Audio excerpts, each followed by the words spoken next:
देख रहे हैं समय थोड़ा ज़्यादा हो रहा है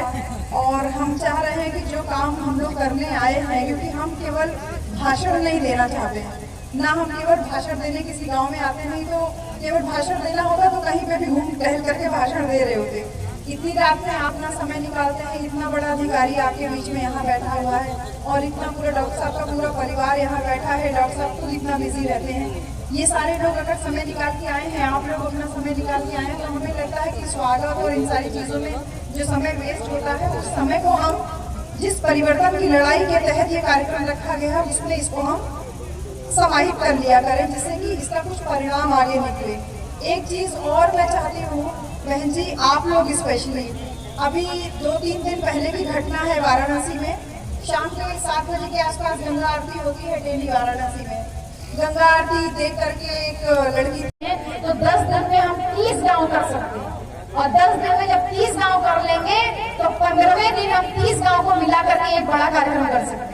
जो वो जागृति बड़ा कार्यक्रम को 30 गांव का मिला के करने पे आएगी, तब बहुजन समाज अपनी संख्या बल देखेगा, तब न जानेगा कि मेरा समाज कितना मजबूत है और मेरा समाज कितना जागरूक है। तो वो चमचे जो हमारे समाज में पैदा कर दिए गए, जो दलाल हमारे समाज में पैदा कर दिए गए कि जो छोटे छोटे वोट को 2-4-10 वोट कहते हैं हमारे पास है और 1000-2000 रुपए चुनाव से पहले लेकर के वोट बेच देते हैं, ऐसे दलालों की दलाली ऐसे खत्म होने लगी। साहब ने ये तरीका बताया और यही तरीका हम लोग गांव-गांव में करने का प्रयास कर रहे हैं। अभी हमारे अधिकारी साहब यहाँ बैठे हुए हैं, मैं कोशिश कर रही थी कि सर ही पहले बोल लेते, क्योंकि मैं थोड़ा लंबा बोल जाती हूँ तो मुझे बहुत कष्ट होता है कि इतना सीनियर ऑफिसर हमारे बीच में, और सीनियर खाली अधिकारी ही नहीं है, उम्र में भी हमसे वो बहुत ज्यादा सीनियर है, तो बहुत रेस्पेक्ट है आपकी, इतने अच्छे से ये समझाते हैं। और मुझे लगता है कि मुसाफिर सर से मेरा आज 11 साल हो गया। 2012 में मुलाकात हुई थी, विश्वविद्यालय में हम संघर्ष कर रहे थे। साहब ही वो पहले व्यक्ति थे कि विश्वविद्यालय में वाइस चांसलर के खिलाफ हमने धरना दिया तो सर मेरे साथ बीएचयू गेट पे धरने पे बैठे थे। इतना बड़ा अधिकारी होने के बावजूद वो बैठे हुए थे। और इसके साथ ही साथ आप लगातार बनारस में जब भी कार्यक्रम कर रहे थे तो उस दौरान हम लोग क्योंकि विश्वविद्यालय में ही थे सक्रिय, तो सर के सौजन्य से हम लोग तमाम, और इसके साथ साथ जो कचहरी पे कार्यक्रम होता था वो भी। मैं एक बात कहूंगी कि देखिए, पे बैक टू सोसाइटी का जो कॉन्सेप्ट है वो सही मायने में आप कर रहा है तो वो मुसाफिर सर एकदम जीता जागता जो करती, जरा सा एक प्राइमरी में तो मास्टर हो जाते हैं, दिमाग इतना खराब हो जाता है कि शहर आजमगढ़ में जाकर के मकान बना के रहने लगते हैं, कभी अपने गांव की तरफ देखते भी नहीं। और अभी पिछले ही महीने हम मुसाफिर सर के गांव गए थे, मुझे नहीं पता था वहाँ मुसाफिर सर आ रहे हैं, तमाम लोग बैठे हुए थे और मुसाफिर सर भी बैठे थे और मुझे खुद उनके गाँव के लोगों से पता चला, मतलब जब गाँव के लोग तारीफ करते हैं है कि आदमी ईमान, नहीं तो हर एक नौकरी करने वाला अपने गांव पलट के नहीं जाता तो उसके गांव में उसकी सबसे ज्यादा डिसरेस्पेक्ट होती है। तो मैं दूंगी सर को भी और इसके साथ साथ आप लोगों को भी कि आपको इतनी बड़ी शख्सियत को यहाँ सुन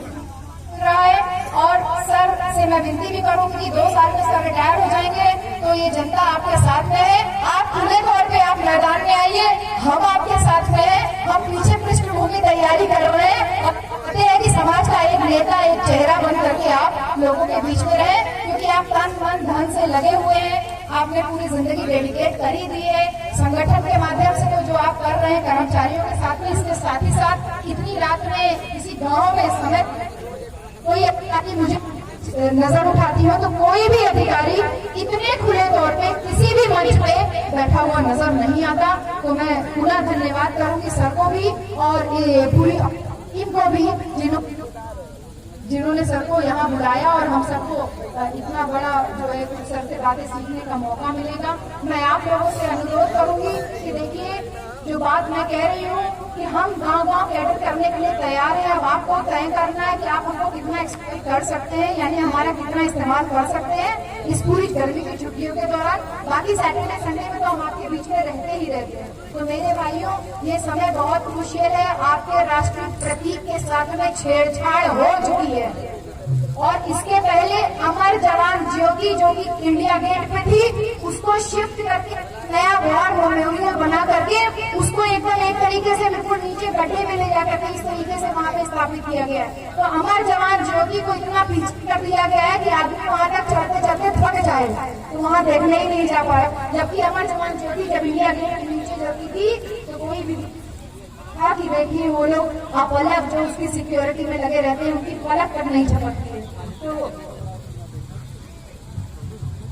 ये जो काम सरकारें कर रही है, लगातार आपके हक अधिकारों के ऊपर जो आक्रमण करने का काम कर रही है, अपने अधिकार अपने मंसूबे में अपनी जो चालाकियां हैं इनमें कामयाब ना हो पाए, इसी की चेतावनी देने के लिए मुसाफिर सर और हम यहाँ पर आए हैं और भी सम्मानित लोग यहाँ पर आए हैं। तो मैं पुनः धन्यवाद दूंगी इस पूरी टीम का। विशेष धन्यवाद हमारे माहौल के महाप्रधान जी कैलाश गौतम जी जो लगातार लोगों के बीच में चल के आ रहे हैं। हमारे बीच में ऐसा एक ना बिकने वाला ना झुकने वाला नेता है जिसको हम चाह रहे हैं कि अगर जनता अपनी आवाज बनाए तो बहुत सफल हो सकती है। इस एरिया में अगर आप लोग हम लोग चाहें तो हम एक अपना जनप्रतिनिधि चुन करके तैयार कर सकते हैं।